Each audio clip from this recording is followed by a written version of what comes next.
ஹாய்ண்ணா Julie. இப்பதான் உங்களுடைய வேலூர் பரப்புரை பார்த்தேன். ஆஸ் யூஷுவல் இந்த பரப்புரையிலே ஒன்றும் இல்லைன்னு வச்சுக்கோங்க. இந்த ஜல்லிக்கட்டு காளையை பத்தின ஒரு குட்டி ஸ்டோரி ஒன்று சொல்லியிருந்தீங்கன்னா அதை கேட்டதுக்கு அப்புறம் என்னால பேசாம இருக்க முடியல. நானும் போய் புல்லுக்கட்டை காட்டுறேன்னு சொல்லி ஏதாச்சும் ஒண்ணு கணக்கு ஆயிடுச்சுன்னா என்ன பண்றது? 50-50ஆவே இருக்கட்டும், 500 ஆக்கிடாது. சரி சரி, நீ ஜல்லிக்கட்டுல போராடினவதான் நாங்க ஒத்துக்கிறோம். நீ ஜல்லிக்கட்டுல போராடினவதான். அதாவது ஜல்லிக்கட்டு நீ ஏதாவது ஒரு ஊர்ல யாராவது பேச்சு எடுத்தா போதும், உடனே இந்த சூனிய வைக்கிற ஜெண்டா பொம்மை வேற அடிக்கடி இங்க வந்து கலவரம் பண்ணிட்டு இருக்குது. இப்ப என்ன உனக்கு பிக் பாஸ்ல வந்து கலகம் முட்டி கோல் முட்டி கலவரம் பண்ண காசு எல்லாம் காலி ஆகி போச்சு. இப்ப அதனால வந்து என்ன பண்ற, குப்பை வச்சு கால நக்க வந்துட்ட விஜய் கலை. அதானே? சரி வா, இங்க வா, சீக்கிரம் வா. சொல்லிட்டேன் நானு, காமெடி பண்ணாதன்னு சொல்லிருக்கேன் நானு. இங்க வாமா ஜூலி. ஜூலியா கூலியா? ₹1 கூலின்னு வச்சிடலாமா இனிமே உன் பேரு? இங்க வா கூலி.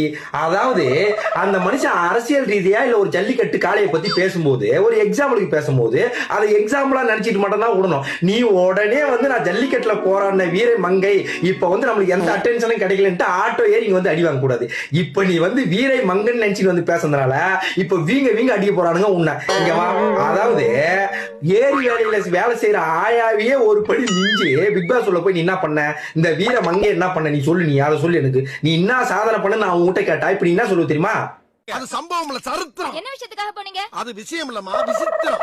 என்ன பிரச்சனை சார் உங்களுக்கு? அது பிரச்சனை கிடையாது, பரவாயில்லை. இப்படிதானே நான் சாதனை பண்ண சரித்திரம் பண்ண எங்க காதல கம்பி எடுத்து கதை கதையா சுத்துவீங்க.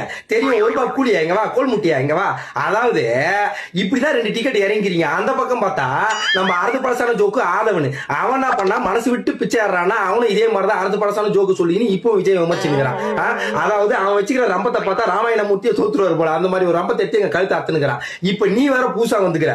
₹1 ஜூலின்ற பேரை விட்டுட்டு ₹1 கூலின்னு உன் பேரை வச்சுக்க. இனிமே உன் பேரே ₹1 கூலி. இந்தா ₹1 தரேன். நீ பாட்டு போனியா மறுபடியும் அடுத்த சீசன் பிக் பாஸ் வர யாரு காலில் கையெல்லாம் ஊந்து போயிட்டு அழகா வந்து 100 நாள் இருந்துட்டு, அதாவது ஏரி வேலை 100 நாள் திட்ட மாதிரி எங்க பொறணி பேசுவாங்க பாரு. இந்த ஏரி வேலை எவ்வளவு பொறணி பேசுவாங்க பாரு. அந்த பொறணி பேசுறது, கலகம் மூட்டுறது, அடுத்தவங்க கூட வந்து சண்டை மூட்டி விடுறது, இந்த மாதிரி வேலையை பார்த்தமா இதுதான் உன் மூஞ்சிக்கும் கரெக்டா இருக்கும்.